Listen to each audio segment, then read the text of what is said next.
Welcome to Modern Figures podcast, hosted by Dr. Jeremy Waysam and Dr. Kyla McMullen, where we're elevating the voices of Black women in computing to inspire the next generation of Black female coders. This podcast exists to highlight the stories of Black women in computing, inspire high schoolers and the young at heart, and dispel myths and preconceptions about Black women in computing. Dr. Kai and I are from the Institute for African American Mentoring in Computing Sciences. IMCS serves as a national resource for computing students, faculty, and industry professionals, and we're funded by the National Science Foundation. Thank you, U.S. government. Our goal is to increase the number of African Americans receiving doctoral degrees in the computing sciences, promote and engage students in teaching and training opportunities, and to add more diverse researchers into the advanced technology workforce. This podcast is funded by the National Center for Women in Information Technology. NCWIT is a nonprofit that convenes, equips, and unites change leader organizations to increase the participation of all women in the field of computing. Thank you, sponsors. And today we have with us a special guest. Super special guest. Nancy Douyon. She is a go-getter, line stepper, change maker. She is the Missy Elliot of Technology. Nancy is a human factors researcher, designer, and she's here to share something extra special with us today. So hey, Nancy. Hey, boo. Hey. We're very happy you're here with us all the way from the West Coast. Thank you. The Silicon Valley, as they call it. Yes, thank you for making it all the way out here. Yeah. Thank you. So we want to start off by asking you about your childhood and what it was like for you growing up. So I had a really, really fun, childhood. It wasn't the American experience that some people might think of. My parents are from Haiti. They came to the States and raised us as Haitians in America. So we lived in a bit of a Haitian commune. Haitians tend to stick together. Where was this? This was actually in Boston, Massachusetts. Oh, cool. Interesting. So there are a lot of Haitians in Boston. They tend to be located in New York, Boston, and Florida, Miami area. Well, yeah. But what's great about living amongst a bunch of Haitians is you're not strange to the Haitians you're living with when you're bathing with buckets of water, or you have a front yard full of tomatoes in the middle of a major city. Yeah. We had tomatoes, like a lot, in my backyard. Well, my father carried salt in his pocket just to pluck them and eat them in the front yard. So oh wow. In a major city, so we also weren't the coolest family on the block. I don't know, it sounds great to me. A field full of tomatoes. You know how I feel about tomatoes. I love tomatoes, actually. But someone is allergic to them on this side of the table. I'm not allergic, I just can't stand them. Whatever. Right. Wait a second. So I'm you allergic actually to apples. Oh, okay. I don't like tomatoes. I thought you just claimed an allergy to them. Mm-mm. Anyways, it doesn't matter. Well, I will say that growing up here, because my parents are also farmers, they come from a farming community, they kind of kept that agricultural sense in Boston, which, in my youth was fine up until I got to school, where I realized it wasn't normal. They were just ahead of their time. Urban gardening is a huge thing, right? I was around when green wasn't cool. Okay, okay. So in their limited education, they believed that they could impart wisdom on their children by giving them very heavy books. They thought the harder the cover, the smarter I would be. The dustier the book, the smarter I would be. The bigger the book, right? And so, technically speaking, it worked. I learned tons from all the old encyclopedias that I had, and reading the Bible over and over again. That was a joy. Good old days when you had the Encyclopedia Britannica set. For those of you who don't know, before the internet. There was this thing called the encyclopedia. Yes. And you would look up the things you needed. Everything was in there, but they were some gigantic books. Yeah. So those were books I read for fun. They had encyclopedia salespeople. Imagine that now. What? Yeah, they would come door to door, hey, do you need some information? It's like somebody trying to sell you the internet. They're trying to sell you Google. Hey, here's information. Witness for knowledge. Okay. I saw that coming. I hear it. That's true. So Nancy, it sounds like you've always been pretty inquisitive. Yeah, I was pretty annoying as a kid. Oh. Yeah, I learned wittiness could get me very, very far. Mm-hmm. I remember my mother said to me one day, like, one of the worst things I said to her, but she knew how I played this game where, you know, I would say things that if she repeated to somebody else wouldn't get me in trouble. So she would say it angrily. So an example would be, I turned to my mother and I said, "What are you teaching us girls?" And, you know, can you pop you in the face, right? But, you know, if she went and called my aunt and she's like, "Can you believe she asked us what she's teaching us girls?" Mm-hmm. It's like you couldn't really say nothing. So I was a Yeah. really, really, really witty kid. But there was a lot of things I also did not know, and my parents could not help me with because I was living in inner city Boston in this Haitian community where no one spoke English. In fact, I didn't speak English till I was 8 years old. Wow. Right? And so, which is weird if you grew up in America, but I was literally, I mean, I learned more Spanish than English in some cases, Mm-hmm. right? But I remember, for example, I had read the Bible and had read about this amazing Mary woman and who was a virgin. I looked up in a dictionary something about virgin, which had something to do with sex, which had something to do with copulation, which had something to do with intercourse, which meant sex. So I'm like, all right, I don't know what this is, but apparently the dictionary is even hiding the definition of this, right? So you can imagine when I'm, 8 years old, asking my dad, what does it take for me to be a virgin like Mary? And he's like, oh my God, talk to your mom. She has all the answers, and my mother just frustrated, saying, get out of my face, you see me working out here, you're gonna bother me, right? So I spent a lot of time asking questions that people found annoying. And I didn't know why it was so annoying to everyone that I had questions about all these things. In fact, I thought everyone was crazy because they didn't want to know why things happen. They just want to be fed knowledge and follow a system. Most people don't ask questions. They just kind of accept things as they are. Yeah. But you can't be, ignorance is what they call it. You can't be a change maker Right. if you don't understand things and identify spaces where you can create change, right? Well, thank God I learned very early on. I mean, my first grade teacher told me there was no such thing as a stupid question, and I took that literally. And so I spent my career and my life really asking these questions and hearing the majority of people push back on me and saying to myself, well, I'm not wrong because there's nothing wrong with my questions, so there must be something wrong with all of you. So began my journey to try to find the answers to a lot of these things. And I remember when I was about 11 years old, I was reading one of those pamphlets they give you in school about like summer activities, and they give you magazines. And there was a magazine called Teen Voices. On the back of the magazine it said, do you have questions? And so you're like, absolutely. A little older, I mean, I had lots of questions, right? What they meant was send a question or comment to the magazine, and maybe your question will get posted, but they didn't write all that. Yeah. They just asked, do you have questions? And I said, Lord, I got questions. So I packed my little bag up and decided that the only way, I didn't know that was like write a letter to it. It said you had to go there. Oh so one of the interesting things about reading all types of books that people give you beyond encyclopedias, you learn a lot of stuff a lot of people don't know pretty early. So I learned something called geographic information systems, which is just a shorthand for saying I knew maps. I knew draw maps. I knew a lot about it. So even though I was not allowed out my home by myself as a little girl, I decided to follow this map thing that I had been building for some time. I had been drawing lines and trying to figure out how to get to places. I ended up in downtown Boston. I went under the turnstiles. I don't know if you guys remember turnstiles. Those are still there, but I crawled right underneath them. Yeah. Ended up in downtown Boston where this magazine was located. And, it was one of those sketchy places down where there was a door that was kind of an alley. And you got up the steps. Right, and any there kids was a who are woman listening, don't do this. Do not. Right. We do not advocate you going outside of your house without permission. All the little young aspiring Nancys out there. Right. Well, I mean, I ended up at this location, and this woman named Brenda was at the door, and she's like, "You cannot be here, little girl." Right? And I said, "Why not?" She said, "This is a place where."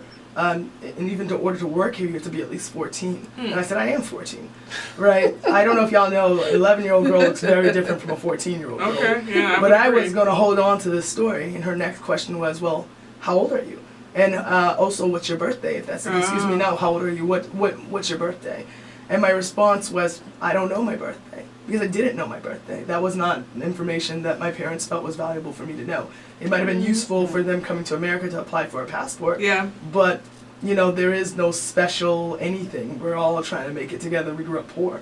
And so birthdays I didn't know, phone numbers I didn't know, addresses I didn't really know, because where was I going? Yeah. I was going to be home. And that's it. So this woman's now looking at an 11-year-old who, I guess most 11-year-olds know a lot of this information. I don't even know the difference between dollars and cents, really. And so she puts me in front of a computer and says, you know, she has to figure out what to do with me, and she starts to teach me solitaire. That was my first introduction. Now, mind you, I had work that had assignments that you had to submit with a word processor, like the early kind of things. We didn't have word processing money, so my parents went to those free markets and bought a typewriter, and so I did my homework with a typewriter. And you can imagine we didn't learn about whiteout till a little later, so focus, early focus, you know, because you can't go back in those things. It's over. So that was like your first exposure to like computer. a real, like beyond, you know, the old Macs, and this was a Mac too, and here we are learning how to use play solitaire, and the first question I asked her was, why is the background green? And her response to me was, that's a ridiculous question. Nobody cares. We're just trying to learn this game. And my response to her is like, you know, I don't know what's wrong with all you adults, but you guys really don't ask questions. You don't know if you're being manipulated or anything. You just literally just do what's in front of you. But I did enjoy learning solitaire. Did she ever think to explain to you why it might be green? She'd never thought to do that. But thank gosh, years later I now know why it's green. Yeah. It's called gambling. It's called Yeah. and the green on the table, right? Yeah. But, you know, it was almost as if she didn't want to push thinking about that answer, because it was just kind of like, why even think about what usefulness is that, right? But to me, you don't know what's useful. I mean, I'm one of those people who operate with a lot of information, and then I like to distill it and organize it so it can make sense. But I need those pieces of information. I can't do it with missing puzzle pieces, right? So that sounds to me like you were an early scientist. Right. Oh, yeah, for sure. So Nancy, it seems like also you're early scientist, you ask lots and lots of questions, but there's lots of inquiry and like lots of other, you know, majors and things. Like, what made you think about computing first? Like, you could have, you know, investigated questions in any domain, in any subject. So like, what was it that stuck out to you about computers? Well, computer science was, well, I mean, in this particular case, it was the only place where people were willing to actually answer questions with me, right? There were people who actually had answers. Like, you know, if I was at MIT at a young age, a couple years later from there, like a year later, so 11, they eventually ended up finding a robotics program. My mother also found me. My mother found me. I don't know how she found me, because she couldn't read or write like that. And so she probably dragged me left out. some breadcrumbs. Right. Oh, I probably did. I probably left a goodbye note. Something saying, I ain't coming back. So here I am playing, or, you know, learning solitaire, and I'm getting a pretty good hang of it, and my mother finds me. I don't know how she finds me. The back of my hairs on my neck stood up, and I knew something was wrong with my spidey senses. And she dragged me out. That was on a Friday. Right. Dragged me out, and let me tell you, the worst thing a Haitian mother can do when she takes you out of a place is say nothing to you. Ooh. I was terrified. Girl, that's a universal Yeah. black. Right. So, you know, she You took get me the home. look. That's what it is, the look. But I didn't even get a look. She just took me home. You know, I'm too young to be out in these streets. And we sat down at dinner, and I was thinking, okay, here's where she's going to snitch to my father. This She is where said it all nothing. ends. Ooh. Right. She said nothing, She so I'm just thinking, let all you right, live with that. she just is so angry. She needs a day or something, Yeah. and then she'll decide what punishment I will gain. Saturday goes through, she says nothing to me. My father doesn't even notice, right? He's carrying on like it's normal, but I'm like on eggshells, right? Waiting for something bad to happen. Like, I'm thinking she's waiting till I have a high moment in my life before the shoe drops. Sunday comes around, still nothing. That Monday, she dressed me up in the fanciest clothes I had, which was a very poofy pink dress. Our style wasn't all that great, but, you know, to me, she was getting me ready for my funeral. And so she doesn't say anything. She just puts it on me and takes me back to the magazine. She says, from now on, this is the place that's going to answer all the questions that you have, because I clearly do not have the resources, and don't tell your father. Because I'm not allowed to be outside the house. So that was the first time like really she decided like this is now dangerous for me. She has the questions and she's willing to go out to find them. That's true. Right? So Yeah. I'm going to have to mitigate this in some way. And so if this means taking her back here every day, then that's what I will do. Of course, these people are responding, ma'am, this is not a babysitting service. Right. Leave your It's a child whole magazine. here, right? In a short roundabout ways, because she was like, 5 o'clock, like she'll come back and get me. I stayed there, and that was the way I learned the word solicit, because I didn't know what they did. Decided they put me in front of a phone because they didn't know what to do with me, and came back, I want to say an hour later, and I had sold 10,000 magazines. And they were right. Also, I'm it's sure they again, were like, oh, look, a little kid, this is cute. right. Yeah. Well, they also were a little terrified because 11-year-olds can't be working. Yeah. So That's they wrote my valid. mother a check for $250, which I now know is not enough. But, gave her a little commission check, and they decided to help me from that point. And they were the ones who found a robotics program for me, to some place where I could try to get all these curiosities out. But when I finished the session, it was a summer of robotics, and I was done. I said, okay, well, what now? It's kind of my similar experience when I think about hackathons. It's like, what now? Mm-hmm. Like, how do I continue with these resources that I've learned if my mother won't let me break open the fans anymore? Right? Well, not that I was allowed to in the first place, you know? And so they eventually found a space for me. I was 12 at this point, and it was at MIT at the Media Lab, and as well the Computer Clubhouse, which was at that time located in the Computer Museum. They had decided, this might be the thing that's going to help us get from robotics to the next step. Here I am in the MIT Media Lab playing around with, they're just Legos, right? And I have a gentleman, Mitchell Resnick, who is actually a very renowned professor at MIT, told me that these were not toys, but really experiments that would maybe one day change the world. And my response was, "Oh man, these are Legos, okay?" Legos. So you had, was that Mindstorms? It was was that like the Mindstorms. first version of Mindstorms? It was the first version of Amazing. Mindstorms. Do Where you guys was remember the your little permission box? slip? That's what I want to know this whole time. Believe me, my mother signed some documents. It doesn't mean she could read them. She signed some things because All I'm hearing is you were basically the test bed for this product. That's what it sounds like. I mean, it was definitely one of those experiences where I would say it was the first time I was around a group of people that did not tell me anything I said was dumb, but they kept encouraging me to explore. I'm sure they They did. were telling me, like, well, why don't we figure it out? They did some user experience research. And Right. We didn't have those words back then, right? Exactly. Right. So, I mean, here I am playing with this toy, and this is the first time I'm learning how to program. And the goal is to get this vehicle to just move somewhere. Did you know you were programming at the time? Or did you just think you were playing? I thought I was playing. They were trying to use words like program and algorithm and things like that. Yeah. I'm Let like, me just do they're this. Legos. Right. Like, Put it in I'm the moving thing. the Legos around. And there's a little motor in it, right? And the wheels are attached, and you make the thing go. And I remember how frustrated I was because I had, I didn't quite understand what X's and Y's were, right? As for location, but I knew my goal was to get this thing to move forward. Yeah. And so the first time I got it to move forward, it moved 2 inches, right? And I'm like, whoa, all right, but this is not where I want it to go. So, I programmed it, now I know the term, to move a little further. So then I said, you know what, let me make a real challenge for myself, because I skip all the hard stuff, the easy stuff, and like, I'm going to do something extra. I'm going to make this car park. Now, you got to understand, that's a hefty goal. Wait a minute. When the car only moved 4 inches. Yeah.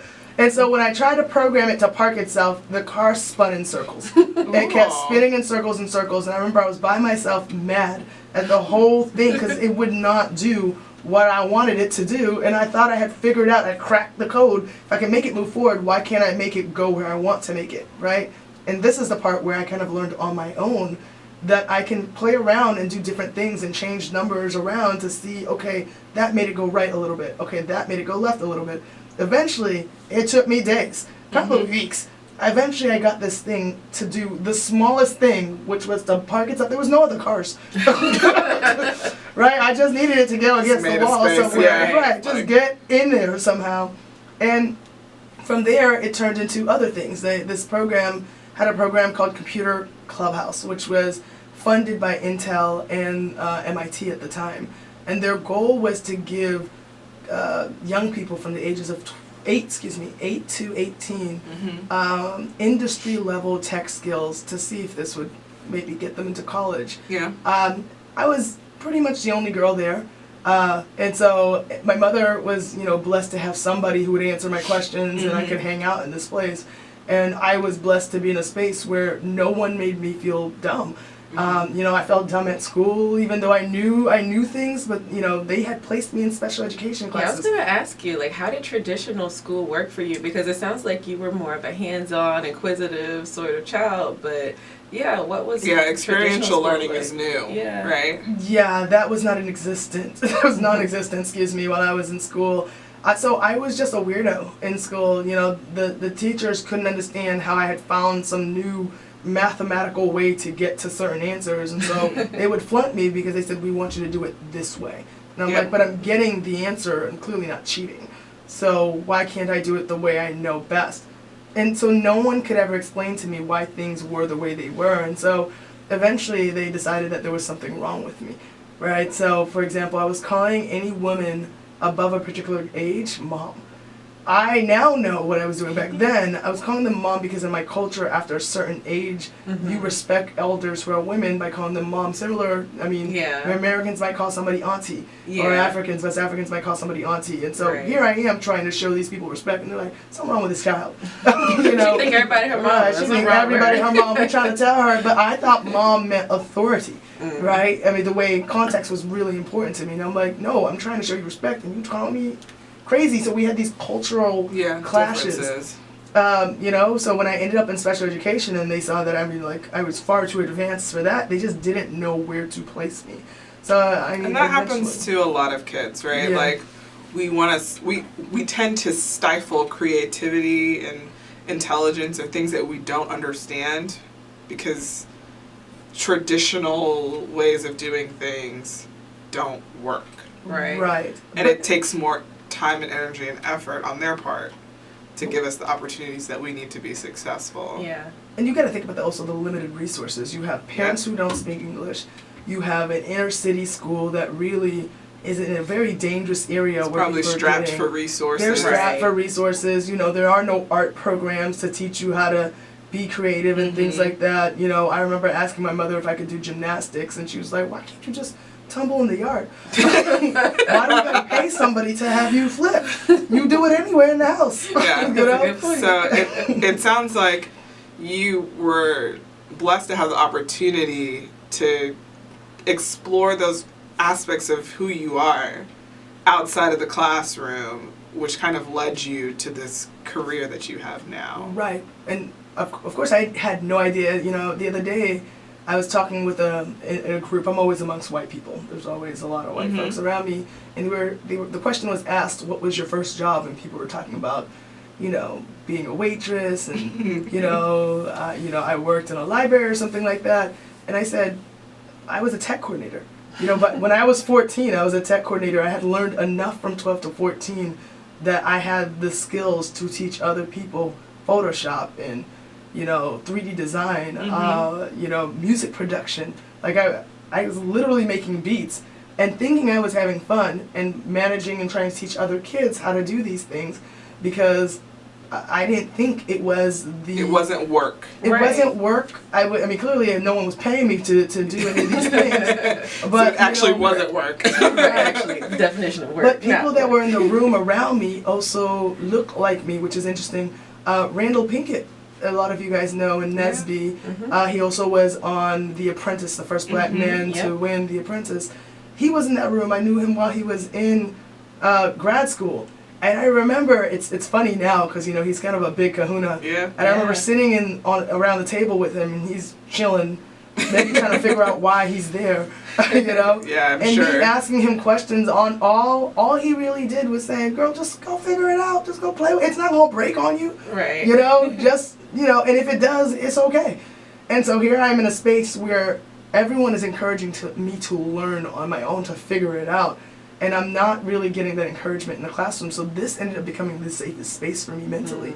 To go someplace where they said, if we can't give you the answers, you can learn this. And so I've learned, I tell people this, I learned a long time ago that you don't need to wait for somebody else to feed you. You know, you can literally go out there and figure it out. And so most of what I know today is self-taught. So you'll see that I don't have an official computer science degree, right? But I've been teaching computer science since the age of 16, right? And so it's really interesting that growing up the way I grew up, I noticed I was odd, right? But I celebrated that oddness because it's kind of like, well, if everyone's strange to me and I'm strange, then we're all strange. We're all just strange. So I might as well embrace the fact that this is who I am, this young lady who likes playing around with technology. And people aren't really telling me that I can't do it up until I started heading towards college. So we can talk a little bit about what changed, because there was a reason I didn't pursue a computer science degree. Yeah. And it was literally because of people telling me, well, you can't be a computer scientist, you're a black woman. Ugh. Story of all of our lives. Well, I will tell you a little bit of the transition, because the computer science actually ended up being something of a safe space for me. Yeah. So my parents had a very hard time in the States, Mm-hmm. and eventually had to go back to Haiti. And you know, I have a lot more opportunity in the States because I'm learning all these things. I'm hanging out at MIT. I'm being invited to all these interesting things. I did not know what an MIT was, to be clear. I did not get it. I just felt like there was this one space with Legos, and the rest of it looked like people don't sleep and eat well or anything like that. But I ended up in foster care. So when I was 14, I ended up in foster care. I was in 8 different homes up to the age of 18. Very, very depressing experience, moving from home to home to home. I can't even imagine being 14 and not having my parents around at all. And you've already said, like, you had just learned English. Like, you just finally gotten a grasp of that. You finally kind of had some kind of system, right, where you had, I'm going to school, I'm going to MIT, I go home, and then everything changes. Yeah. Right. So that was probably one of the most depressing times of my life, and this is, you know, middle school is where you start to kind of form and shape who you are. Very much your formative years. And so here I am doing tech stuff, but also don't have a family around and being thrown into cultures I've never experienced. Like, some of it families, feels American, but it's like different things that I don't understand. Like a family that would say, hey, you're not classy if you don't eat with a fork in your left hand. And me telling them, you know, well, the Ethiopians down the street are more rich than us and they eat with their hands. Are you telling me that they're classless? And then I'd get in trouble. You know? And you're just pointing out differences. I'm just calling it like I see it. And then there's other things, like in Haitian culture, we don't believe in not feeding children. Like to say, if you don't fold a towel a certain way, you can't eat dinner. I'm like, you can't do that. Yeah. I mean, this is foster care now. It was a weird situation with a lot of lost souls, and unfortunately, when you're in a space where they kind of clump you into the world of you're bad too, you start to express it in an outward way. And so even though here I am hanging out at, you know, MIT, the Computer Museum of Science, there's an exhibit of me still today from 14, you know, in the Museum of Science in Boston, and me talking about being an engineer and wanting to be an engineer. I'm also going home to the most depressing situations of kids who are all parentless, all feeling lost, all depressed, you know, and before that I was homeless. So I was actually living on the streets before I ended up in foster care. And so if you're telling me, to me, the streets were safer than being in foster care.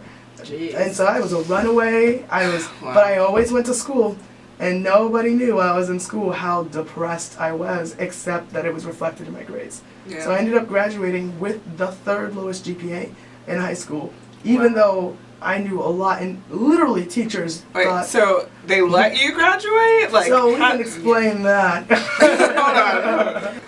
So, what is it? I'm trying to do the accent, but barely. Barely. Right. So, I mean, it was one of those things where people knew that I was purposely failing. I was crying out for attention. It was rough, but I needed something because I didn't have anyone. Can you imagine all the Thanksgivings that you spent by yourself, or because these families would go out to their families and I would not be invited. Like, I can't so- even imagine. Oh, it was I cannot horrible. imagine. Yeah.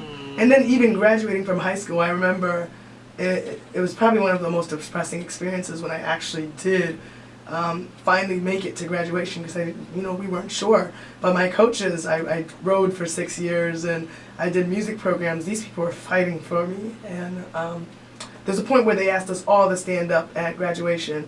And they said, all right, everybody, point to the people that got you here, your family. And I had to take a sit down because no one was there, And the guy next to me, this is really interesting, is I remember our names are so close. He had tripped me in 7th grade down the steps. And here he was. And I bring this up only because he saw me sitting down and sat down next to me and was like, it dawned on him how much I had not had anybody to make it this far. I was a bully to an extent. I was the nerd bully, so I Why do you go back nerd bully? Don't go together. No, let me explain. I was not a bully of nerds, right? But people who bullied nerds around, I would come to their defense. And so I was in fights. I remember the last 2 years of college, I had been jumped by a group of women for in college. This is high school. We're talking about high school. Oh, you said. Okay. Sorry, I meant college. Sorry, let me take a step back. I remember the last 2 years of high school, and I had been jumped by a group of women before. There was the gang initiation. Those women ended up in jail. But there was a hole in my forehead, and so I wore a wrap on my head for the last 2 years of school, which was torture on top of that, because every time I walked into the school, women weren't allowed to wrap their head, right? So here you are having to explain every day, without explaining that the reason you have your head wrapped is because there's a hole in your forehead.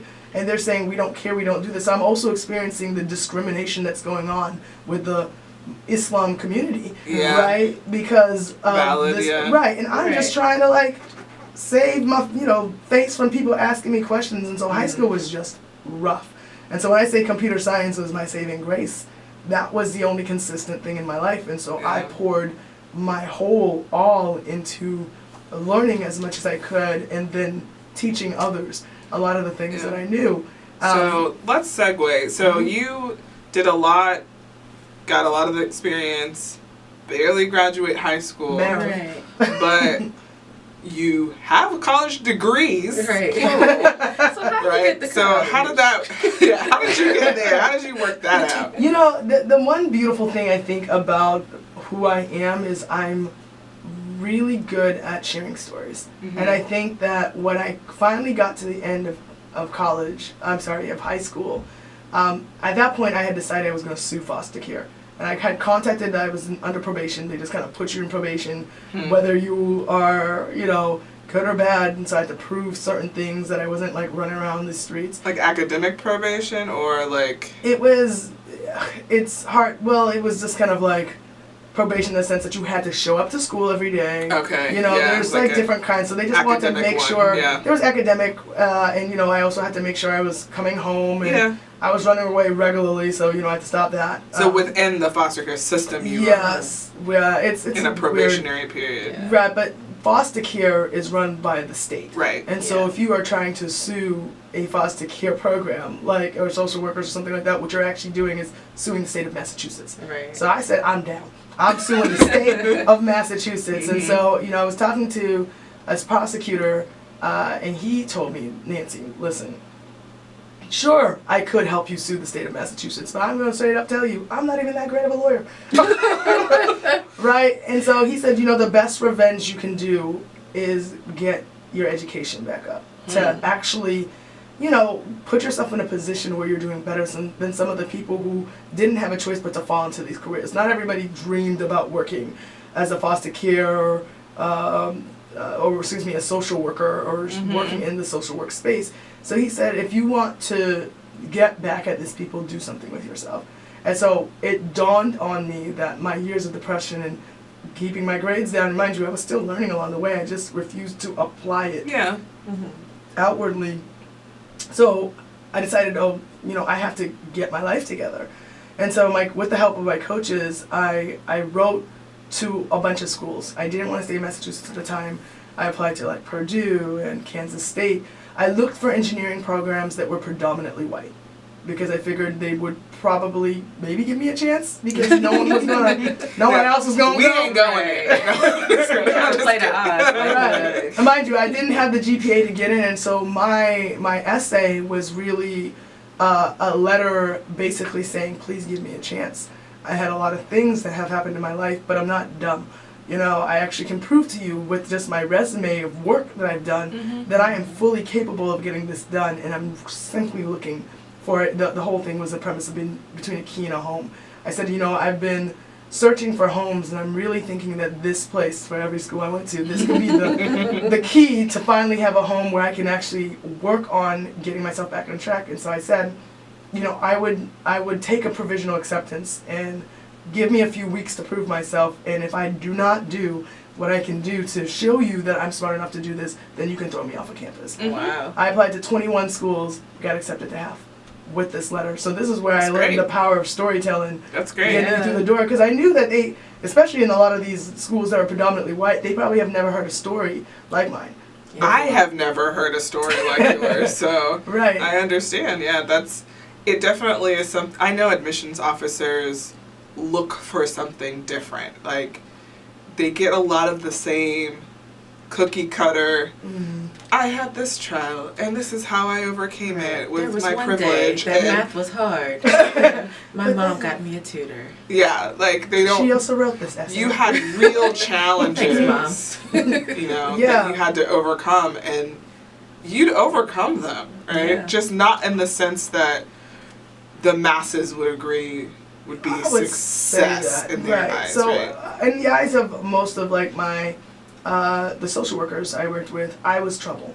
I was a problem child, and I wasn't gonna make it. And everybody made it a point to tell me that I was gonna make it. Which is horrible. Right, but I always thought to myself that I was the diamond that was being tossed away, and that no one had any idea that, you know, you really are tossing away somebody who's going to be great one But day. Nancy, but this is a recurrent theme with you. So where did this come from at such an early age? This like, hey, you know what? Say what you want to about me. I'll show you. Like a self-awareness that Yeah. couldn't be It's impacted by others. It's called growing up in the hood.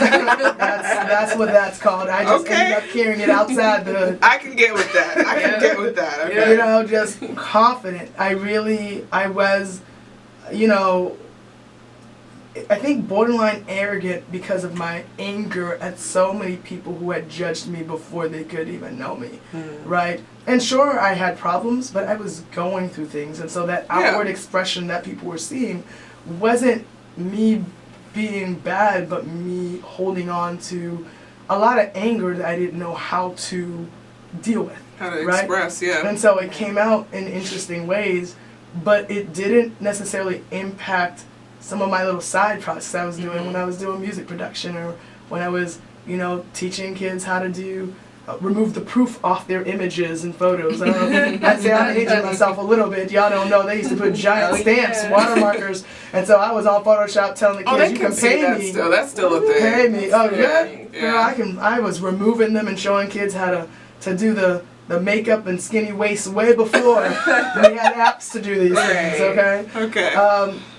But you know, I knew I had to redeem myself. I knew that it didn't matter what I knew about myself in my head, that I needed to play with this system.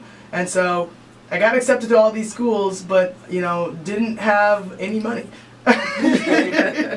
Right? The last amount of money, you know, I would save up. Foster care gave you a little bit of money here and there to buy clothes. I would save that money. And I actually ended up going to engineering camp, which was really interesting because when I got to engineering camp, I met all these kids who were like, my mother made me go here. And I'm like, yeah, my parents too. I didn't want them to know that I actually wanted to be like, there. I signed myself up and drove myself. Yeah, I found a way to get here. Right. And so I ended up going to a small school, local college, to try to get my grades up because I couldn't even afford a flight to leave, even though I got accepted to Tuskegee University, which is where I wanted to go, but didn't have the money to even pay for the classes. Couldn't fill out a FAFSA, didn't understand what it was, and if you don't fill out that FAFSA, you can't get money. You can't get financial aid. And so you can imagine when I'm 2 weeks into school and they tell me, hey, Nancy, you have to go. You have to leave. You don't have any money. So you can't stay here.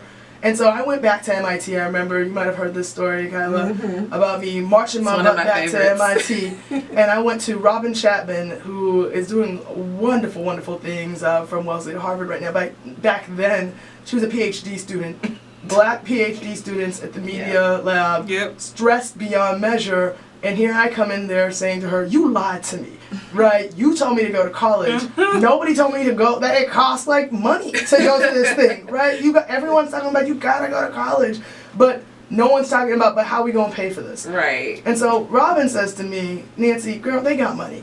And I'm like, well, they ain't just handing it out. She's like, well, just go get it. Right. What is that? I took that, mind you, this is like still hood context in my mind. So when she told me they got money, and I just need to go get it, I took that literally. Right? So I showed back up in the financial aid office. I'm like, I know you got money, and I'm not going nowhere until I get this money. Right? So for those of you who don't know what happens when you appear to stick up a university, they call security. So security was called on me, and the truth of the matter is I had no place to go. So, I mean, I had to keep a tough face, even though I was screaming and crying on the inside. I'm like, how are you going to tell me advice that's not true? I mean, Robin technically was telling the truth. She just didn't provide you might want to put some honey in what you're saying to these people. And so security arrives, and they say, all right, ma'am, let's go. And I mean, there's literally no place for me to go, so I'm not moving. You're going to have to drag me out. And the financial aid officer comes over to me, and she says, okay, I'll give you $2,000, but you need to get a job. And I thought to myself, I could have looked at the glass half empty. The education cost $26,000, right? But no one had ever given me $2,000 before, right? So I'm like, oh, you can make money doing this. I mean, I'm not suggesting to people to stick up schools or anything like that. I didn't have anything. Don't roll up on them. But I will tell you, my ignorance has gotten me very far. You know, the lack of knowledge. I would say that for a lot of people, that's true. And so, you know, I got 4 jobs, actually technically 5. You know, I worked at Victoria's Secret, I worked at a dry cleaner, I worked as a tech coordinator for the YWCA, I also worked as a manager for the Computer Clubhouse at this point, where I'm managing tech services, teaching, education curriculum, and then I also had a work study program where I was supposed to be in charge of the computer lab. So literally my life has been consistent with this computer science world, but I wasn't applying towards those programs. In fact, my first degree that I applied to was sociology, because I wanted to understand what was wrong with people. I wanted to know what is wrong with the society, and why do they think the way they do, and what's wrong with me? You know, like what is going on? And I took, at that time, the most credits I could take for a school, because now I'm paying for it cash out of my pocket. I'm sleeping 3 hours a night, you know, and literally pouring my everything into school. I took 17 classes my first year of college. You are all the way through summer. 17 classes? Yes, and you know, I'm not gonna lie, there was a few I slept through, but I still passed. I would just study later and try to figure out how to pass all the exams. You know, and got my grades up, thank God. Got my grades up to a point where I could apply to a different school and potentially get a scholarship, right? And so I had learned that there was free money available. I just had to figure out how to get it, and that I had learned to an extent in programming my life, if you can tell a good story and you can give them the numbers as far as grades are concerned, you might have an opportunity to get your full ride. So my goal at this point was partially, I'm learning, but it was, how do I get this money? You got a full ride. So, yeah, I got a full ride to these other schools because I had my grades up. But found out, because I applied to some scholarships as well, that if you start making money, which was the scholarships, and working so hard, then they pull your scholarship. So my full ride was pulled by the time I started school. So you started making too much by their standards, but not enough to pay for school. So I decided that the next best thing was to go back to MIT and ask them to pay for school. And of course they said, no, we don't pay for people to go to other schools. And so I said, well, who paid for me to learn all this stuff, this computer science stuff in these early ages? Well, you know, partnership with Intel. I'm like, all right, let me get them to pay for my school. Not how it works. And I said, I just need a name. to one person, Tell me who to talk and to. I'm going to get to the president, and I'm going to ask him to pay for it. And they're like, it's called CEO. And that's not how this worked, but we'll give you a name. They just gave me any name, and I'll tell you, it's a longer story, but You I worked spent some a Nancy lot magic. of magic to contact a bunch of people until I got to someone who said, all right, what are you're sending emails about wanting to sell something in order for us to pay for school. What are you trying to sell? And I said, I want to sell my story, right?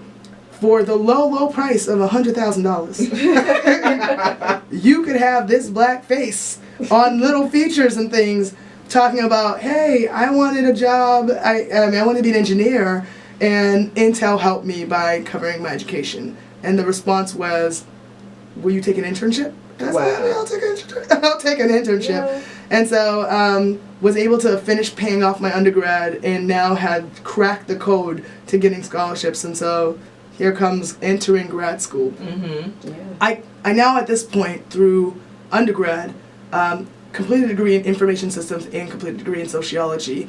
While working at Harvard as a cybersecurity person, I worked at MIT in the urban planning department. I worked at the city of Boston doing research policy and development. Did you sleep? Yes. Doing the most. Worked at Meant to go sleep. MetLife as an application developer. Yeah, I don't really, I Okay. just, my goal was to make it up for Do you all the sleep damage. now? I do sleep. We're going She's to talk doing about better mental now. health and She's all doing that better good now. stuff. But it doesn't sound like it based on all the things I do in my life. But I have a good time. I have a real good We time. like to call it doing the most. Yes. And Nancy is queen of doing the most. Okay. Well, summer before starting my master's program, I was working at Intel doing this internship as a interactive marketing person, Okay. which slowly turned into an opportunity within computer science in itself, learning how to really understand the intricacies of user experience versus marketing, right? Mm-hmm. And how to take all this data science wasn't around back then, but how to take this data and translate it to something that would actually equal dollars. So can you kind of explain user experience for our listeners? What is that? Yeah. So user experience is understanding the experience of the person you're building for. Now it sounds like something that you should obviously know, but a lot of people confuse user experience as art when it's actually design. And design in this sense means problem solving. So the thing about art is it's like intrinsically, let me share something that I think is great with the world, right? It's very personalized. But design is not about you, right? So when you think about user experience, you are not the user in this case. It's about building for the people who are using this product, because guess what? When you put a product out, you're not going to be sitting next to them all day trying to explain it to them, right? So you need to understand the affordances in design, which is kind of like how do different factors in these elements make people move and do different things, right? Very And when you cool. understand that, then you can start saying, okay, I want somebody to be able to turn on the TV without me having to put a manual in a box, Yeah. explaining to them how to turn it on, right? So it's really about how do we make something that users will have a great experience with in order for us to get more customers. Yep. So, You know? so Nancy, you said, you glossed over the whole, so the summer before grad school. But in college, you're making this money, you got your degree. What made you want to go to grad school? Well, the short end was I found out there was money in college. So you were just So I was trying to ball out of control, and I'm Coming up like, on wait. a check. I'm gonna Right. max out on this free money thing. Is that what I'm hearing? And it wasn't like I couldn't get a job. Apparently, at this point, I had learned how to work full For time sure. and go to school. So I just wanted to make stacks on stacks on stacks. I had Okay. cracked a code that wasn't like producing music to just making money while working and while getting an education. So to me, it was just a great financial move. Right, but in the grand scheme of things, the recession was coming, so That it too. was good for me to stay Oh, that's in right. school. Right. Okay, cool. So here we are now, kind of doing a lot of things. One of the things I learned about coming in with your own money, because remember my scholarships were ripped from me, was that if you have your own money, you have a lot of power to create a program to your liking.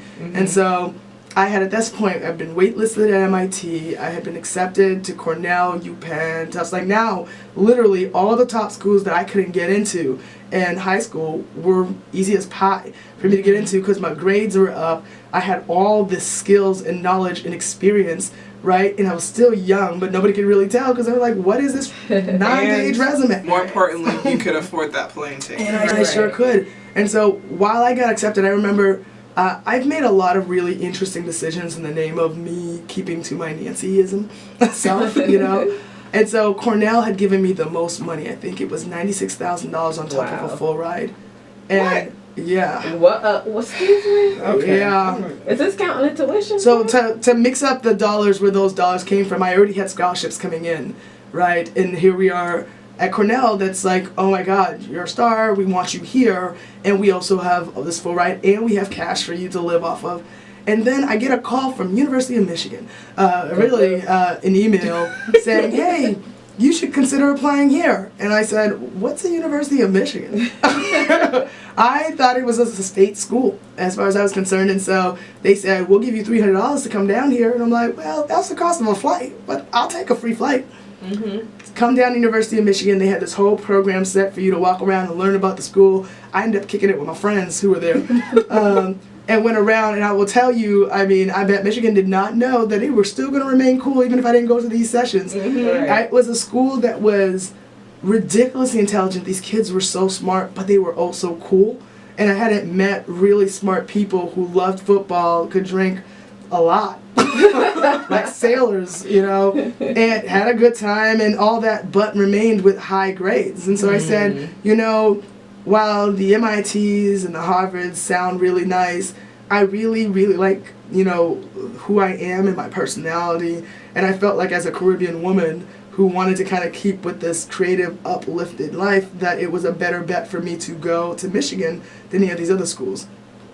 Found out that it was just another Ivy League, but of state colleges. In fact, University of Michigan, what attracted me to it was that they were top 10 in every department. So if I made a mistake and decided that, okay, I'm going to try this human-computer interaction out, and I didn't like it, at least I could run off to sociology or psychology or some other field. Yeah, some other notarized top 10 field. Right. And then the other thing is they had the highest number of alumni in the world. Literally everywhere. I've been to over 70 countries, and we can talk about that later, right?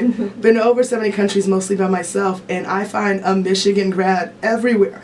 Yeah. It's almost like finding like a Nigerian person everywhere, because they everywhere too. It's true. That's one yes, here. it's true. That's how I know I'm in a safe place. I am in school. I can identify with that as a Gator. Yes. It's used to say the Gator Nation is everywhere, so yeah, I agree. Oh yeah, they are. Yeah. And they are very proud. Yes, yes we are. And so, you know, here I am, and just to be clear how I ended up in this field of human-computer interaction, I knew I was good at this kind of computer science thing. I knew I had a business degree with the information systems degree. I knew I had the sociology background, but I couldn't make sense of how I was going to put them together. I didn't want to sit in an office all day sitting behind a screen typing away with no one knowing that I existed. There had to be some way for me to take some of this sociology background that I was interested in understanding people and coming to, you know, to making a career out of it. And so I typed all these words in a Google search, and human factors engineering popped up and human computer interaction popped up. No one had told me that these fields existed. And so I decided to take a leap of faith and apply to a master's program in human computer interaction. And here I am now at Michigan, and it was probably the greatest decision I made.